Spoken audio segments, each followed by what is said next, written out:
الحمد لله الحمد لله الحمد لله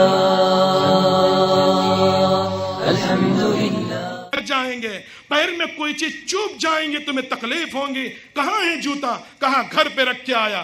پہنا کیوں نہیں؟ کہاں اس لیے نہیں پہنا، اس لیے نہیں پہنا کہ رات کی تاریکی میں جوتوں کی سنسناہٹ اور آواز ٹھک ٹھک کی زور سے آیا کرتی ہے.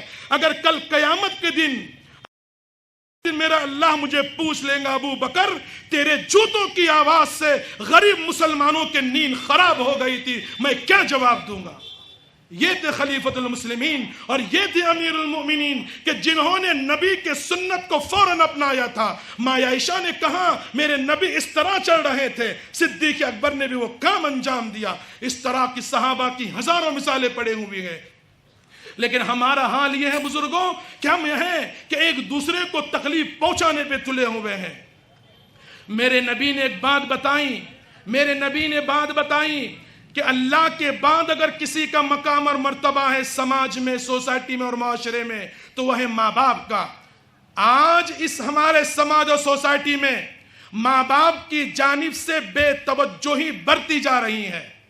اور یہ چیز صرف نادانوں میں نہیں ہے، یہ چیز صرف ان لوگوں میں نہیں ہے کہ جن کے پاس علوم و فنون کے خزانے نہیں ہیں. ان لوگوں کے پاس بھی پائی جا رہی ہیں کہ جن کا چرچا ہے، جن کا شورا ہے، جو علوم اور فنون اور معارف کے دل دادا ہیں، جن کے بارے میں یہ مشہور ہے کہ یہ آدمی بہت زبردست آدمی ہے، جو قرآن و حدیث کے مطابق زندگی گزارتا ہے، جو نبی کے طریقے پہ چلتا ہے. لیکن ماں باپ کی وہ خدمت نہیں کرتا، وہ ماں باپ کا دھیان نہیں دیتا، وہ ماں باپ کی طرف توجہ نہیں دیتا.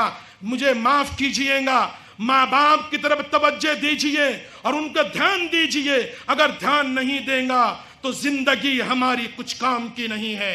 اللہ رب العالمین نے قرآن مجید میں فرمایا وَقَضَى رَبُّكَ أَلَّا تَعْبُدُوا إِلَّا إِيَّاهُ وَبِالْوَالِدَيْنِ إِحْسَانًا إِمَّا يَبْلُغَنَّ عِندَكَ الْكِبَرَ أَحَدُهُمَا أَوْ كِلَاهُمَا فَلَا تَقُل لَّهُمَا أُفٍّ وَلَا تَنْهَرْهُمَا وَقُل لَّهُمَا قَوْلًا كَرِيمًا. تیرے رب نے یہ فیصلہ کیا ہے اپنے عبادت کے بعد اگر سماج اور سوسائٹی میں کسی کا مقام ہے، کسی کی عزت ہے تو والدین کی ہے، وہ ماں باپ کی ہے. ان دونوں میں سے ایک اگر بڑھاپے کی عمر کو پہنچ جائے یا دونوں بڑھاپے کی عمر کو پہنچ جائے فلا تقل لهما اف، ان کو اف بھی مت کہو. اگر بیٹا رات میں تاخیر سے آتا ہے اور ماں کہتی ہے بیٹا کہاں چلے گیا تھا، منہ کہنا یہ بھی حرام ہے. ہم گناہ کرتے ہیں اور گناہ کا احساس بھی ہمیں نہیں ہوتا. ماں کی آواز سے اونچی آواز ہماری ہوتی ہے. قرآن مجید کہہ رہا ہے لا ترفعوا اصواتکم فوق صوت النبی، نبی سے اوپر اپنی آواز کو نہ اٹھاؤ. اور بیٹا ہے کہ ماں کی آواز سے اونچی آواز جاری، ایک گناہ کا کام کر دیا، احساس نہیں ہوتا. میرے نبی کی حدیث ہے لا سمر بعد العشاء، عشاء کے بعد جاگنا نہیں چاہیے. صرف وہ آدمی جاگ سکتا ہے جو تلاوت کر رہا ہو، جو دعوت و تبلیغ کا کام کر رہا ہو، نوافل پڑھ رہا ہو اور کسی کو سمجھا رہا ہو، تعلیم اور تعلم کر رہا ہو. ہمارا حال یہ ہے، مجھے معاف کیجئے گا، پورا دن کاروبار میں مصروف رہے، شام میں فون کرتے ہیں السلام علیکم کھانا ہو گیا، تشریف لائیے فلاں چوک میں، مومن پورے میں تشریف لائیے. بات کرتے ہیں رات میں 1، 2، 2:30 بجے تک اور صبح فجر ندارت، فجر غائب ہو جاتی ہیں اور فجر ہم نہیں پڑھتے. یہ کیا ہے؟ یہ گناہ ہے. نبی علیہ السلام نے فرمایا مکروہ تحریمی ہے جو آدمی عشاء کی نماز کے بعد جاگتا ہے. تو میں کہہ رہا تھا والدین کے متعلق کہ والدین کی خدمت نہیں ہوتی. اللہ کے لیے نوجوانوں سے میری درخواست ہے جن کے والدین زندہ ہے وہ ان کو اپنے لیے غنیمت سمجھے، خدا کی نعمت سمجھے اور ان کا اکرام کرے. ان کے سر میں ذرا تیل تو لگا کر دیکھیں، ان کے پیر تو ذرا دبا کر دیکھیں. میں قسم کھا کر کے کہتا ہوں انشاءاللہ ہانس نہیں ہوں گا. جو آدمی، کیوں میرے نبی کی بات ہے، جو آدمی اپنی والدین کی خدمت کرتا ہے تھکن نہیں ہوتی، بے روزگاری کا شکار نہیں ہوتا، بے برکتی اس کے گھر میں نہیں آتی، فقر و فاقہ اس کے گھر میں ڈیرے نہیں ڈالتا، مسکنت اس کے پاس پھٹکتی بھی نہیں. اور جو آدمی والدین کی خدمت نہیں کرتا، مصیبتوں میں، پریشانیوں میں، دشواریوں میں، کلفتوں میں، اذیتوں میں اور ہر طرح کی بیماریوں میں وہ مبتلا ہو جائے. کیوں؟ والدین کی نافرمانی کر رہا ہے. میرے نبی نے فرمایا ہر چیز کی سزا آخرت میں ملیں گی، ہر چیز کی سزا آخرت میں ملیں گی. ماں باپ کو ستانے والا، ان کو دکھ پہنچانے والا جب تک کہ دنیا میں نہیں بھگتیں گا اسے موت نہیں آئیں گی. اگر کسی کی موت دسمبر میں لکھی ہوئی ہے اور وہ دنیا میں ذلیل نہیں ہوگا تو اللہ کہیں گے 1 مہینہ بڑھا دو، پہلے دنیا میں ذلیل کرو، بعد میں اس کی موت، اس کے روح کو قبض کرو. یہ اللہ رب العالمین فرماتے ہیں. اور میرے نبی نے فرمایا ہے کہ پہلے کیا کرو، اس کو ذلیل کرو اور بعد میں پھر اس کی روح کو قبض کرو. نبی علیہ الصلوۃ والسلام کا زمانہ ہے. میں آپ کو مثال سے سمجھاؤں، پورے دنیا کے کتب و ابدال اگر کسی آدمی کے لیے دعا کر رہے ہو اور بیٹھ کر کے رو رہے ہو کہ اللہ اس کو اچھا کر دے، لیکن ماں اور باپ اگر ناراض ہیں تو میرے بزرگوں اس کی دعا قبول نہیں ہوں گی. ان لوگوں کی دعائیں اللہ نہیں سنیں گا اور اللہ دعاؤں کو محبوبیت اور مقبولیت سے نہیں نوازیں گا. کیوں؟ اس لیے کہ ماں ناراض ہے. میں آپ کو بتاؤں، سرکار دو عالم صلی اللہ علیہ وسلم کا زمانہ ہے اور حضرت علقمہ رضی اللہ عنہ حالت سکرات میں ہیں. چند لوگ نبی علیہ السلام کی خدمت میں مسجد نبوی میں آئے اور کہا یا رسول اللہ آپ چلیے، علقمہ 3 دن سے سکرات میں ہیں، ان کی موت نہیں ہوتی، آپ دعا فرمائیے. نبی علیہ السلام نے نماز عصر ادا کی اور تشریف لائے. کہاں اس کی ابا کہاں ہے؟ کہاں وفات ہو گئی ہے. کہاں والدہ کہاں ہے؟ کہاں حیات ہے، زندہ. کہاں بلاؤ. والدہ کو بلایا گیا اور نبی علیہ السلام نے کہا ان کو معاف کر دو. کہا یا رسول اللہ میں معاف نہیں کروں گی. کہا کیا ہو گیا؟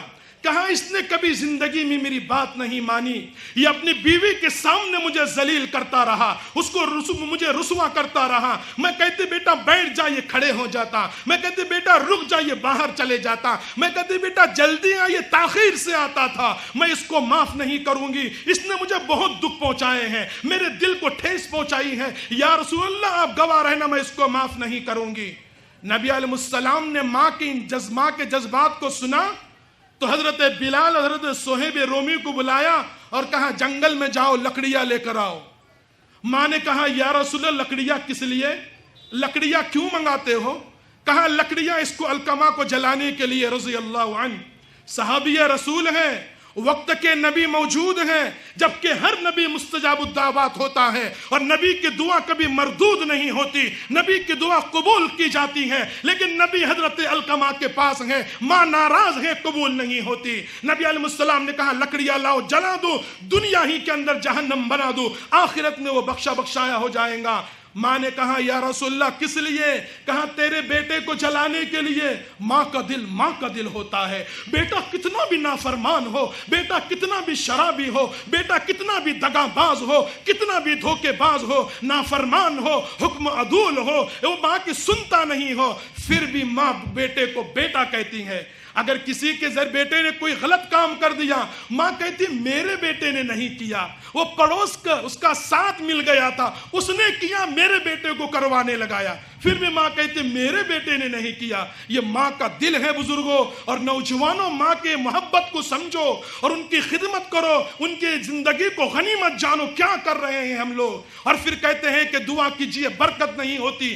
سب چیز کے لیے ہمارے پاس جگہ ہے. کسی نے کہا ہے وہ ایک کتا پال سکتا ہے مگر ماں بوجھ لگتی ہے. وہ ایک کتا پال سکتا ہے مگر ماں بوجھ لگتی ہے. کیا کتے نے اسے کچھ بھی وفاداری نہ سکھلائی؟ کتا وفادار ہوتا ہے اور اس کی مسل مشہور ہے. ہمارا حال یہ ہے کتے پل رہے ہیں.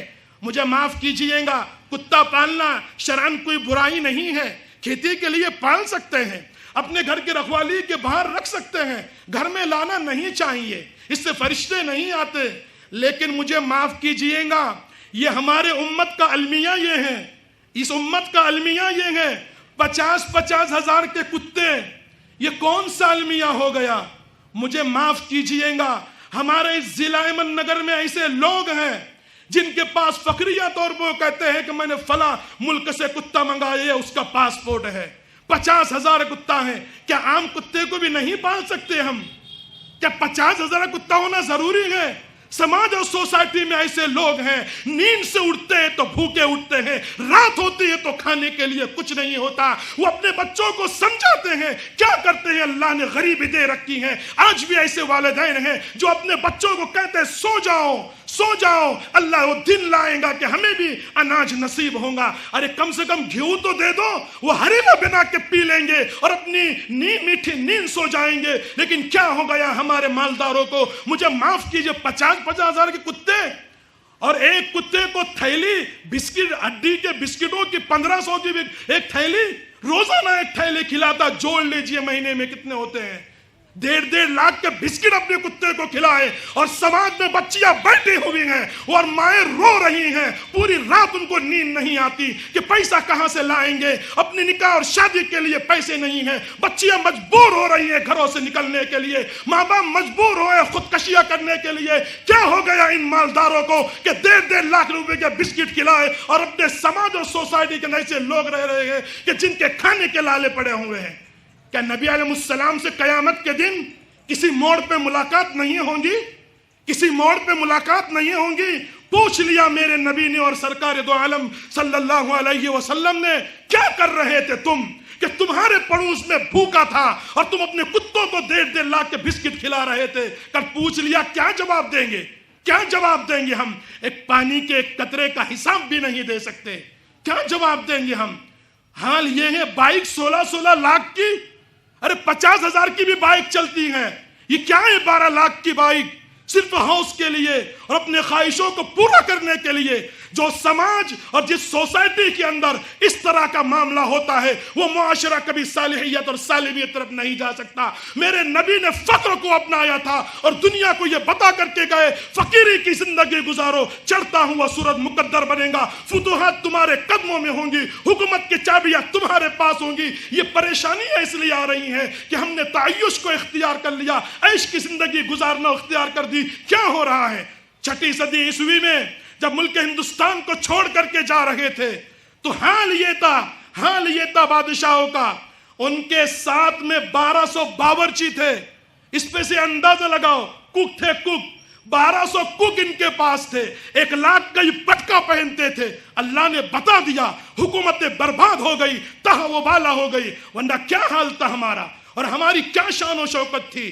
علامہ اقبال نے اسی کا رونا رویا ہے، شان جستی نہ تھی آنکھوں میں جہاں داروں کی، شان جستی نہ تھی آنکھوں میں جہاں داروں کی، کلمہ پڑھتے تھے ہم چھاؤں میں تلواروں کی، تجھ سے سرکش ہوا کوئی تو بگڑ جاتے تھے، تجھ سے سرکش ہوا کوئی تو بگڑ جاتے تھے، تیغ کیا چیز ہم توپ سے لڑ جاتے تھے، نقش توحید کا ہر دل میں بسایا ہم نے، نقش توحید کا ہر دل میں بسایا ہم نے، زیر خنجر بھی یہ پیغام سنایا ہم نے، دشت تو دشت ہے دریا بھی نہ چھوڑے ہم نے، دشت تو دشت ہے دریا بھی نہ چھوڑے ہم نے، بحر ظلمات میں دوڑا دیے گھوڑے ہم نے، اور ایک ہم ہیں، سب چیزیں اللہ نے دی ہیں، سہولتوں سے نوازا ہے، روپیہ پیسہ ہے، تبلیغ کے لیے فرصت دی ہے، دین کے کام کو سیکھنے کے لیے وقت دیا ہے، لیکن کوئی وقت نہیں، پورا وقت ہمارا صرف ہو رہا ہے دوسری چیزوں میں۔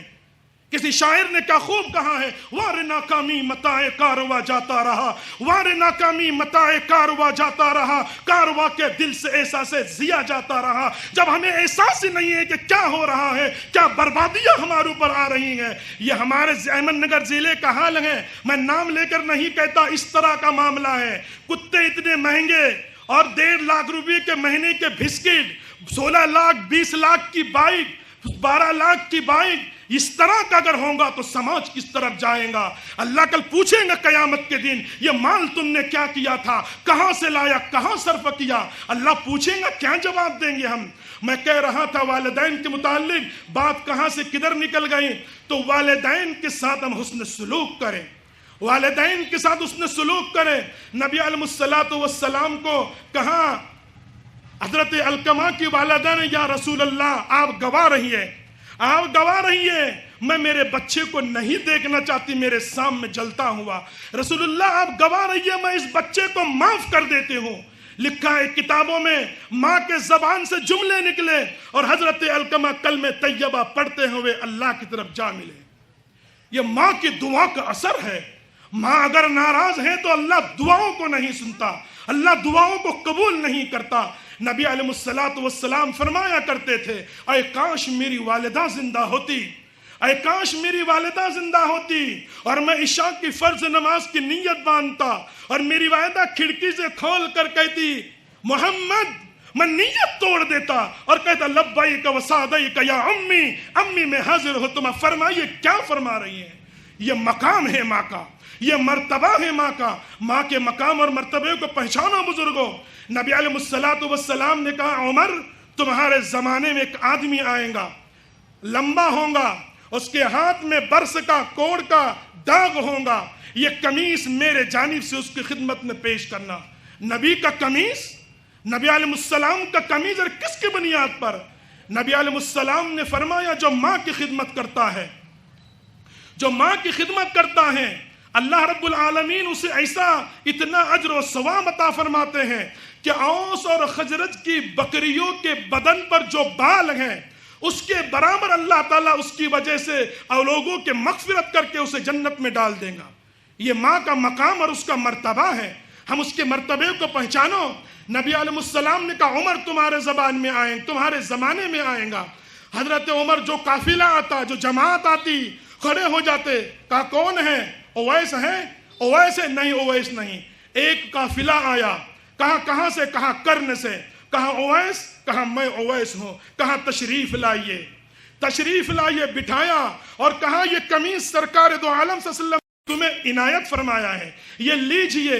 اور کہا تم مدینہ میں رہو، ہر طرح کی فیسلٹی تمہیں ملیں گی، ہر طرح کی فیسلٹی تمہیں مہیا کی جائیں گی، جو چاہو تمہیں دے دیا جائے گا. لیکن حضرت اویس کرنی وہاں سے چل دیے، وہاں سے نکل گئے اور کہا کہ میں یہاں پر نہیں رہنا چاہتا، مجھے کوفہ پہنچا دو، میں یہاں نہیں رہنا چاہتا. ہمیں اگر ملتی اور وقت کا خلیفۃ المسلمین امیر المؤمنین یہاں پر کوئی آمدار صاحبہ ہٹو بچوں کے چکر، پھر اذان بھی ہو رہی ہو، اللہ کا منادی آواز دے رہا ہو، کچھ نہیں، بس آ گئے آمدار صاحب، کچھ لینا نہیں، ہٹو اور بچوں کے چکر ہوتے ہیں. کہا اس نے ہمارا فلاں کام کیا تھا، کچھ احسان کیا تھا، کچھ احسان نہیں کیا تھا، ہمارا حال یہ چھوڑ دیتے ہیں. دیکھو یہاں پر عمر کہہ رہے ہو کہ رکیے ویسے کرنی، آپ یہاں پر رکیے، لیکن رکنے کے لیے تیار نہیں. کہا مجھے کوفہ پہنچا دو. کوفہ پہنچا دیا گیا. حضرت عمر حج کے لیے تشریف لے گئے. مینا کے میدان میں، عرفات کے میدان میں، مزدلفہ میں تلاش کر رہے ہیں کہ کہاں ٹھہرے ہیں کوفہ کے لوگ، کوفہ کے لوگ کہاں ٹھہرے ہیں، کدھر ٹھہرے ہیں کوفہ کے لوگ. جا کر دیکھتے کوفہ کے لوگوں سے ملاقات کی. کہا اویس کرنی ہے؟ کہا نہیں ہے. کہا جائیں گے جب تم کوفہ اپنے وطن میں تو ان سے ملاقات کرنا اور میرا سلام کہنا اور ان سے دعا کی درخواست کہنا. اللہ ان کی دعاؤں کو سنتا ہے، اللہ ان کی دعاؤں کو قبول کرتا ہے. یہ قافلہ گیا اور گیا کوفہ میں گیا اور جا کر کے کہا کہ آپ کو سلام عرض کیا ہے. حضرت اویس کرنی سمجھ گئے حضرت عمر نے کہا ہوگا، کہا امیر المؤمنین نے کہا جو مدینہ سے تشریف لائے تھے. تو حضرت اویس کرنی نے کوفہ بھی چھوڑ دیا، جنگلوں میں چلے گئے. اور ہمارے جیسا ہوتا تو واہوائی لوٹتا، واہوائی لوٹتا اور کہتا کہ واہ واہ مجھے عزتیں مل رہی ہیں اور مجھے فلاں منصب مل رہا ہے، فلاں عہدہ مل رہا ہے، اور ہمارا وہ حال انداز الگ ہو جاتے. لیکن انہوں نے کسی منصب کو قبول نہیں کیا، کسی عہدے کو قبول نہیں کیا اور آپ جنگلوں کے اندر نکل گئے. تو یہ حال تھا. اویس کرنی یہ مخزرمی صحابی ہے. مخزرمی صحابی اس کو کہتے ہیں کہ جس نے نبی علیہ السلام کا زمانہ تو پایا لیکن آپ سے ملاقات نہیں کی. یہ پیغامات بھیجتے رہے نبی علیہ السلام کو کہ یا رسول اللہ میں ملنے کے لیے آتا ہوں لیکن میری والدہ بیمار ہے، تو اللہ کی نعمت مجھے ملنے مت آؤ، مجھے ملنے مت آؤ، اپنی ماں کی خدمت کرو، اپنی ماں کی خدمت کرو. جب ماں کی وفات ہو گئی تو حضرت اویس کرنی چلے ہیں سرکار دو عالم صلی اللہ علیہ وسلم سے ملاقات کے لیے. جب آپ مقام بیضا میں پہنچے ہیں تو لوگوں نے اطلاع دی کہ سرکار دو عالم صلی اللہ علیہ وسلم انتقال فرما گئے. تڑپ کے رونے لگے، بہت زیادہ روتے رہے. مسجد نبوی میں تشریف لائے، آپ بھی روتے رہے، حضرت علی بھی روتے رہے، حضرت صدیق بھی روتے رہے، حضرت عمر بھی روتے رہے. نبی علیہ السلام کی جدائی کا غم. تم بزرگوں اور نوجوانوں سے خاص میری درخواست ہے کہ ماں باپ کی خدمت کرو، ماں باپ کی خدمت کرو. نبی علیہ السلام نے فرمایا جنت ماں کے قدموں کے نیچے ہے اور باپ جنت کا دروازہ ہے. ایسا نہیں کہ باپ کی خدمت کر رہے ہیں ماں کو چھوڑ رہے ہیں.